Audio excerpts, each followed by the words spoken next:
So how one can define the range or reportable range while conducting the method validation? Because reportable range is one of the very important and essential performance characteristic for the method validation, even applicable for the dissolution. It could be dissolution by an HPLC, gas chromatography, or UV spectroscopy. You have to define the reportable range. Means what is the low end concentration and what is the high end concentration. What is that concentration range within which your method is going to be precise, specific, accurate, and linear. That is going to be discussed in this particular video specifically for a dissolution test procedure. Hi, my name is Bhaskar Napte. I am the founder of Pharma Growth Hub and I am on the mission to provide an absolute clarity on such a very important topics for the pharmaceutical professionals. In case if you are interested to avail the services provided by the Pharma Growth Hub, please check the description given below. Let us now begin the discussion about defining the reportable range for a dissolution test procedure. So the dissolution test procedure could be, the dissolution product could be an immediate release dosage form or it could be a modified release dosage form. So as a part of this video, we will try to understand both these scenarios.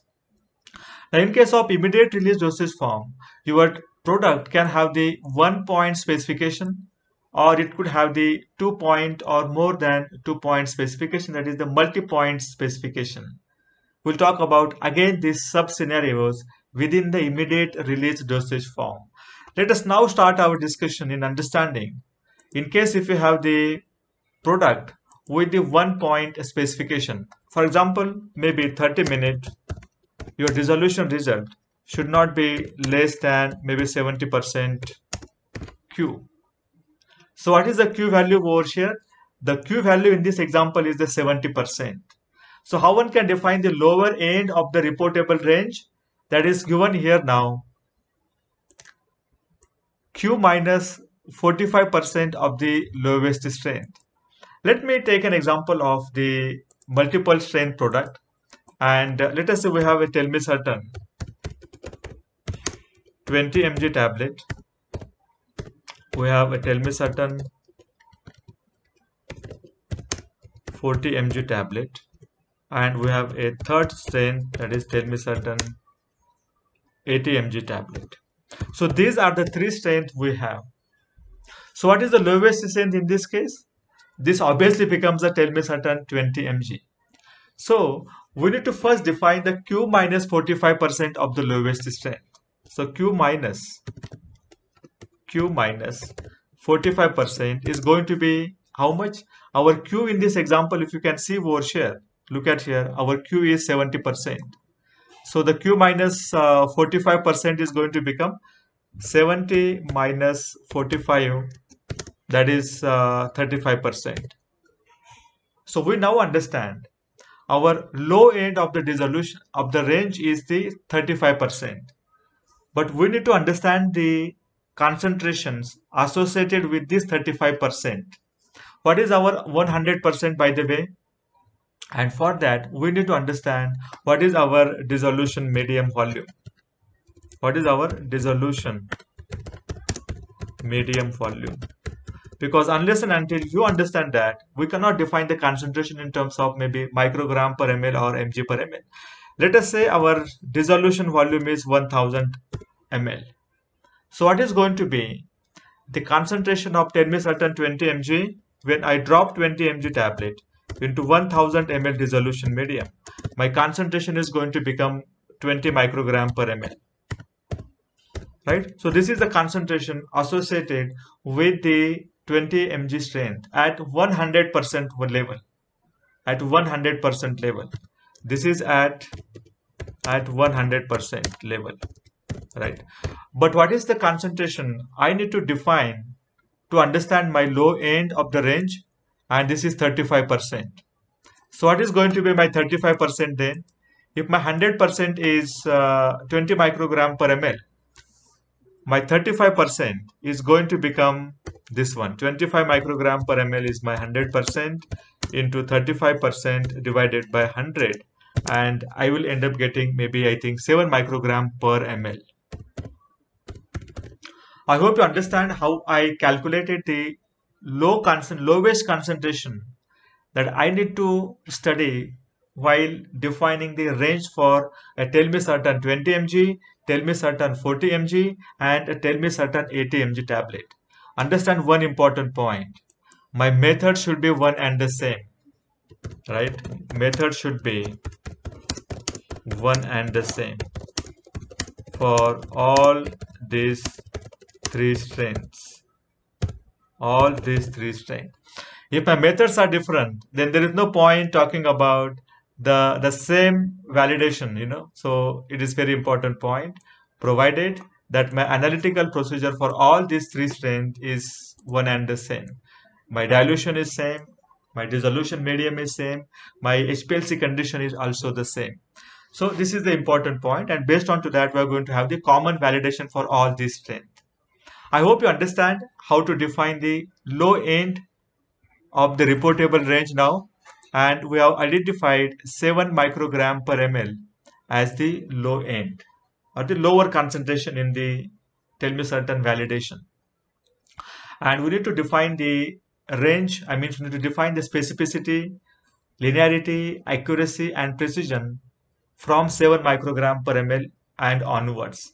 What is going to be, by the way, now our high end concentration, right? We talked about the low end now. Similarly, we need to understand what is going to be my high end of the reportable range. Let us begin with the discussion on the next slide to understand the high end now. So now let us understand how one can define the high end of the reportable range.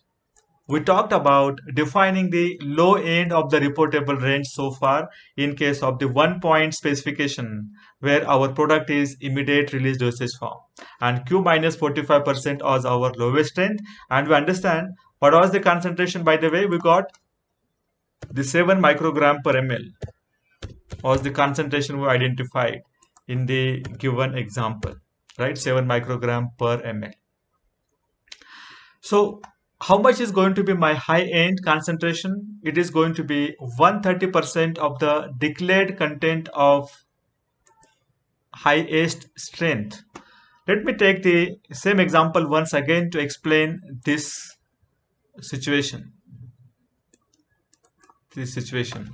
We have three strength, tell me certain 20 mg, right? Then we have tell me certain 40 mg. We have tell me certain 80 mg. So these are the three strengths we have.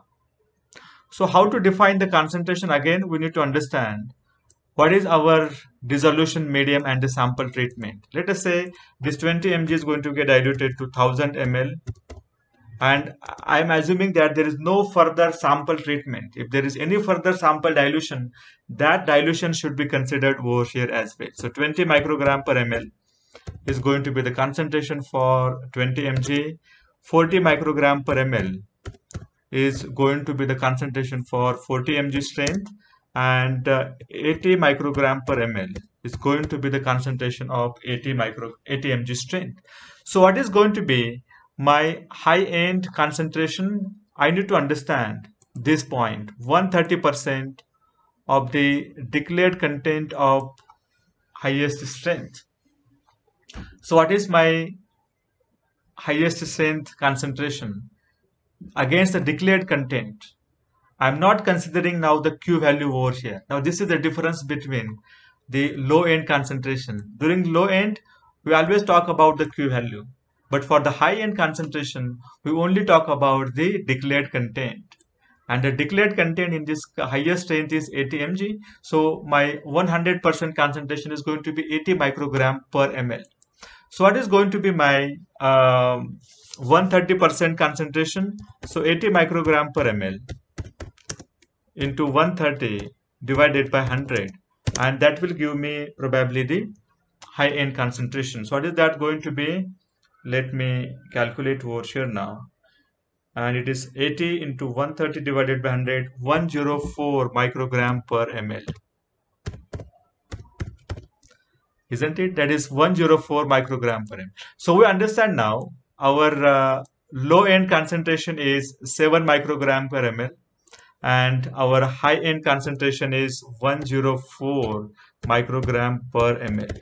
And you can define maybe the another concentrations for defining the accuracy and linearity, but my concentration should not be higher than 7 microgram per ml. If it is less than 7 microgram per ml, no worry, but I should not have the range starting from 10 microgram per ml. That will not be acceptable. What is the purpose of importance of this 104 microgram per ml? My high concentration in the range study should not be less than 104 microgram per ml.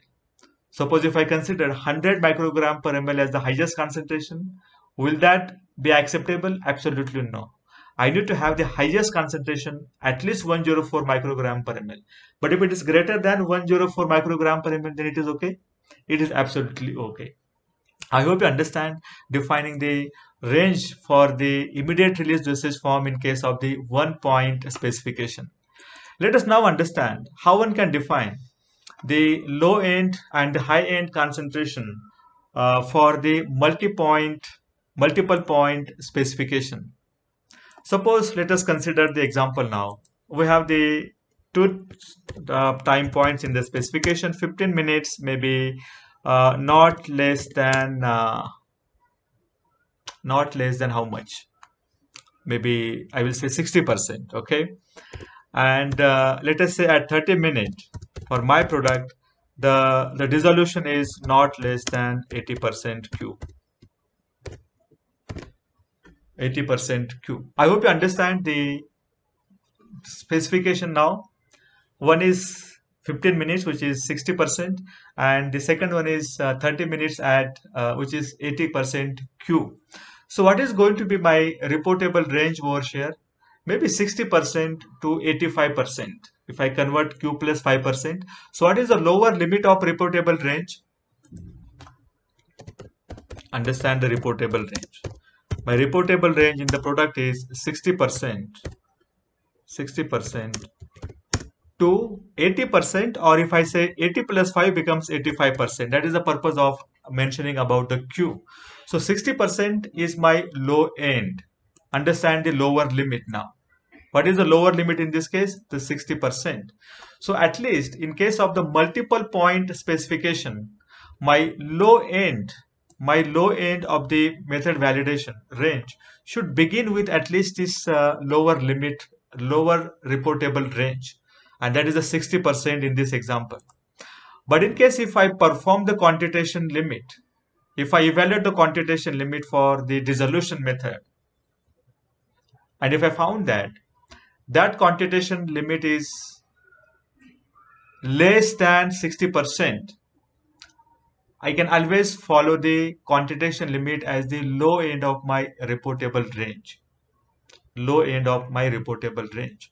Suppose I found, let us take an example, that the quantitation limit is found to be maybe 20%, isn't it? So what should be my beginning of range study now? What is my lowest concentration going to be? Is it 60% or 20%? I can certainly start with the 20% because my quantitation limit is 20%. I hope you understand. If I start from the 20% now, right, I am also going to cover the 60% also. I'm also going to cover 60% concentration too. So 20% is going to become worst case scenario. That is the point need to be understood in case of the multi-point specification. But in case if my quantitation limit is, for example, the quantitation limit is found to be maybe 70%. I'm just giving a very vague example for you to understand. Can I start from 70% or can I start from 60%? Now there is the question, isn't it? The first and foremost, what is the quantitation limit? Now this is the concentration at which my method is going to be precise, accurate. So if my method's quantitation limit itself is a 70%, I cannot go to 60%. Can I go to 60%? Absolutely no. But now the question is this the acceptable sensitivity for the given testing procedure where my lower limit of reportable value is going to be 60%? Absolutely no. So I need to work on to my method sensitivity and make sure that the method sensitivity is at least less than 60%, maybe 59, 58 or 50%, something like that. I hope you understand how to understand the required sensitivity for a dissolution testing procedure. Let us move on to the second scenarios, understanding high end of the reportable range. So what is the value given here? 130% of declared content of the highest strength. And I think you can refer to our earlier discussion to understand this 130% of the declared content of the highest strength. So I will not talk on this point. Let us now understand, in case if I have the modified release dosage form, especially in case of the modified release dosage form, at least you have the three time points. Minimum 3 time points are required. Let us say fourth hour is how much? Fourth hour, maybe let us say 30% to 50%. At 12th hour release, the requirement may be 55% to 75%. And at the 18th release, the requirement is not less than maybe 80%. Where is the percent sign here now? So, okay, so I'm not able to find the sign for the percent. Okay, I got it now. 80%.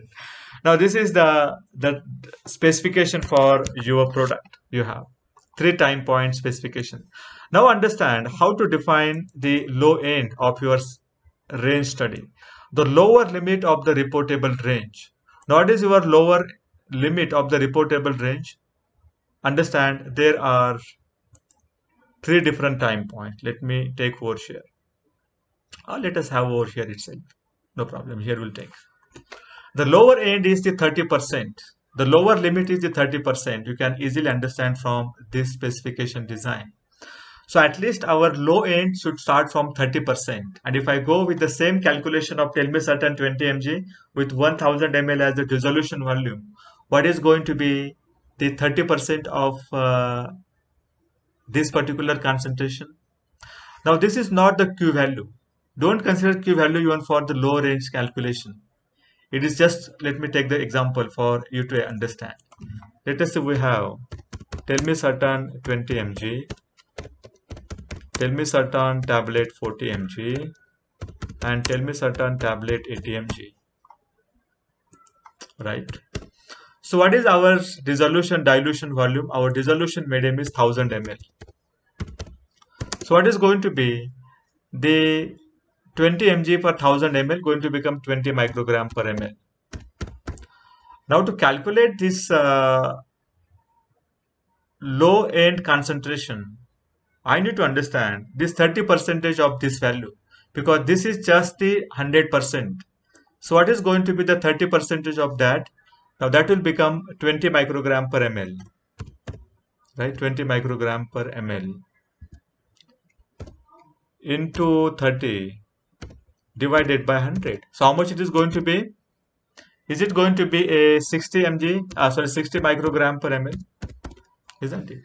So we now understand for this particular product, we have 3 different strengths, and as our lower strength is telmisartan 20 mg, and its 100% concentration is 20 microgram per ml, and if 30% is the lower limit, I need to have lower concentration up. I need to have the low end of the range as a 6 microgram per ml. I hope you understand this calculation also. Let us now and in case if I am defining the quantitation limit, then I can start my low end of the reportable range from the quantitation limit or LOQ. If it is 4 microgram per ml, I can start the low end of the range from 4 microgram per ml. I hope you are clear. Let us now understand the last point, that is 130% of the declared content of the highest strength. So what is my highest strength in this case? It is 80 mg telmisartan tablet. So calculate the 130% of this 80 mg strength, and you need to consider the dilution factor. So maybe tell me certain 80 mg. We know that it is going to get diluted to 1000 ml. So what is going to be 100%? It is becoming 80 microgram per ml. And then calculate the 130% of this 80 microgram per ml. 130% of this 80 microgram per ml, and that is going to become again 104 microgram per ml. I think we talked about this calculation part earlier also. So what is my reportable range in this modified release telmisartan tablet? We started from how much? 6 microgram per ml, if I'm not wrong, right? 6 microgram per ml. 6 microgram per ml to 104 microgram per ml. So this is going to be my requirement.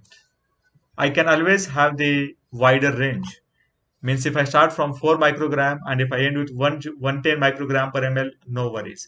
But my range should not be less than 6 microgram and should not be greater than 6 microgram and should not be less than 104 microgram per ml. This is more preferred range. But sometimes, in case if there are any challenges available, you can certainly narrow down the change, but you have to provide the justification. I hope you understand how to define the reportable ranges in case of the dissolution, both for immediate release and modified release. Thank you so much.